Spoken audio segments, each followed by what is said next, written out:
Year start करते हैं जो हमारे पास है 2021 2021 नहीं सॉरी 2001 एंड 2002, क्योंकि 2002 के अंदर सिर्फ एक ही क्वेश्चन आया था। तो ये दोनों ईयर को अभी निपटा लेते हैं फटाफट से, क्योंकि एक क्वेश्चन था और इसके भी शायद 3 या ज़्यादा क्वेश्चन थे। सबसे पहले 2001 का क्वेश्चन असर्शन और रीजन वाला क्वेश्चन है। सिंपल जो अभी तक अपन करते आए हैं वैसे ही क्वेश्चन है। Harshvardhan convened the Prayag assembly he want to popularize only the Mahayana. Only तो गलत है, देखो ओनली एकदम गलत है। ओनली अगर आ जाए तो ये नॉर्मली गलती होता है, अगर पता होगा तो। बहुत रेयर केसेस होते हैं जब ओनली वाला क्वेश्चन सही होता है, ओनली वाला स्टेटमेंट सही होता है। तो हर्षवर्धन ने प्रयाग असेंबली का वो करा था, ये बात सही है एकदम। तो इसका आंसर क्या हो जाएगा? Only first is correct and second one is wrong. तो यहाँ पे सिर्फ ए असर्शन जो है वो करेक्ट है। ये बात सबको पता है कि उन्होंने प्रयाग असेंबली करी थी उसको बढ़ाने के लिए, बुद्धिज्म को बढ़ाने के लिए, पॉपुलराइज करने के लिए। अब नेक्स्ट वाला क्वेश्चन देखो, which one of the following Chola king conquered Ceylon. देखो सीलोन जो होता है ना, ये श्रीलंका का नाम है, पुराना श्रीलंका का नाम ये चीज़ है। अब श्रीलंका को कॉन्कर करने वाला कौन था? चोला एम्पायर्स के अंदर सबसे पहले तो राजाराज वन थे ना, जिन्होंने इसको आगे आधा जीत लिया था। ये जो श्रीलंका है ना, ये आधा जीत लिया था उन्होंने। नॉर्थन पार्ट किसने जीता था? राजा वन ने। और राजेंद्र वन ने इसको पूरा जीता था, जो इनके बेटे थे। इनके जो बेटे थे उन्होंने इसको पूरा जीता था, फुल जो जीता था श्रीलंका को उन्होंने जीता था। और 50 साल तक इसको चोला एम्पायर के अंदर रहा था ये श्रीलंका। और ये बोला जाता है कि ये वाली जो एरिया है ना, ये यहाँ पे ये बे ऑफ बंगाल और श्रीलंका का वाला जो एरिया है पूरा, ये जो चोला लेक कही जाती थी उस टाइम पर। तो यहाँ पर ये याद रखना कि किसने श्रीलंका को सबसे पूरा जीता था? राजेंद्र वन ने। और इसमें स्टार्टिंग किसने की थी? राजा वन ने। ठीक है, ये फादर हैं, उनका बेटा कौन है? राजेंद्र वन। ठीक है, ये राजेंद्र जो है इनका सन है। ठीक है, तो ये हो जाएगा। नेक्स्ट क्वेश्चन देखो, who among the following Buddhist council had during the reign of Kanishka at Kashmir. Kashmir में किसने हेल्ड करी थी बुद्धिस्ट काउंसिल? इनमें से हमसे पूछा गया है। अब देखो ये जो बुद्धिस्ट काउंसिल है ना, मैं आपको चारों ही बता देती हूँ। चारों एक बार लिख लो कहीं पे भी तो याद कर लेना, क्योंकि बुद्धिज्म से बहुत ज़्यादा क्वेश्चन पूछे जाते हैं। 483 BC के अंदर करवाई थी। सबसे पहले जो किंग था वो था अजात शत्रु। ठीक है, इसने कौन सी कराई थी? राजगृह में कराई थी, राजगृह में। और सप्तपर्णी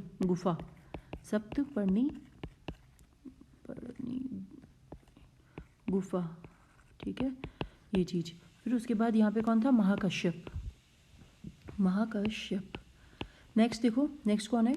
383 BC में काल शोक इन्होंने कराई थी वैशाली में। और इन्होंने कहा इसके कौन थे? सर्वकामी।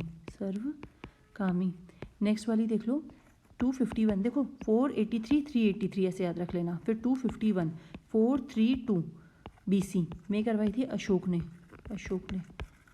देखो यहाँ पे शत्रु शोक अशोक, काला शोक और फिर अशोक। मैंने तो ऐसे इसको सीक्वेंस बना के याद करा था। फिर पाटलिपुत्र कैसे किसने करवाई थी? यहाँ पे मोगली पुत्तिस ने। ठीक है, उसके बाद एक लास्ट वाली जो थी वो कराई थी प्रथम शताब्दी में। किसने कराई थी? कनिष्क ने। प्रथम शताब्दी और कनिष्क वाला ही हमसे क्वेश्चन पूछा गया है। कनिष्क ने कराई थी।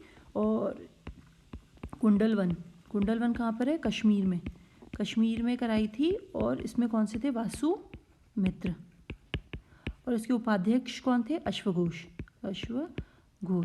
तो यहाँ पे आंसर देख लो, घोष, ये वाला घोष आएगा। ठीक है, तो यहाँ पे देख लो अब कौन सा ऑप्शन हमारे पास टिक होगा। हमसे किसका? कनिष्क को पूछा गया था। कश्मीर में किसने कराई थी? वासुमित्र ने।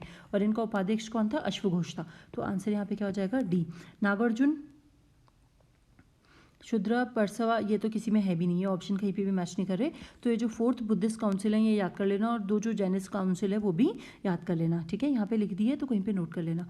यहाँ पे देखो, the ancient Indian play Mudrarakshasa of the Vishakhadatta was has its subject on. Mudrarakshasa जो लिखी गई है विशाखा दत्त के द्वारा, वो किसके सब्जेक्ट पे बनी हुई है? वो बनी हुई है चंद्रगुप्त मौर्य ने कैसे हराया था नंदा डायनेस्टी को, और कैसे वो किंग बना था, किसकी सहायता से? चाणक्य की सहायता से। तो the court introduce at the time of the Chandragupta. तो इसलिए इसका आंसर क्या हो जाएगा? डी, विशाखा दत्त। देखो यहाँ पे 2 क्वेश्चन है। एक तो विशाखा दत्त द्वारा क्या लिखी गई है? मुद्रा राक्षस। और मुद्रा राक्षस का थीम कौन सी थी? चंद्रगुप्त ने कैसे नंदा डायनेस्टी को हराया है। तो ये यहाँ पे खत्म होता है हमारा। उसके बाद आगे करेंगे कि इतने से क्वेश्चन आए थे उस टाइम पे, ठीक है। एंशियंट हिस्ट्री पहले तो बहुत ज़्यादा पेपर होता था, शायद 2013 या 13 से चेंज हो गया था, तो 100 क्वेश्चन हो गए थे, पहले शायद 150 क्वेश्चन करीब कुछ आते थे। तो इसलिए क्वेश्चन जो हर सब्जेक्ट से थे वो भी ज़्यादा थे, पेपर भी ईजी आता था, लेकिन अभी थोड़ा सा डिफिकल्टी लेवल बढ़ गया है।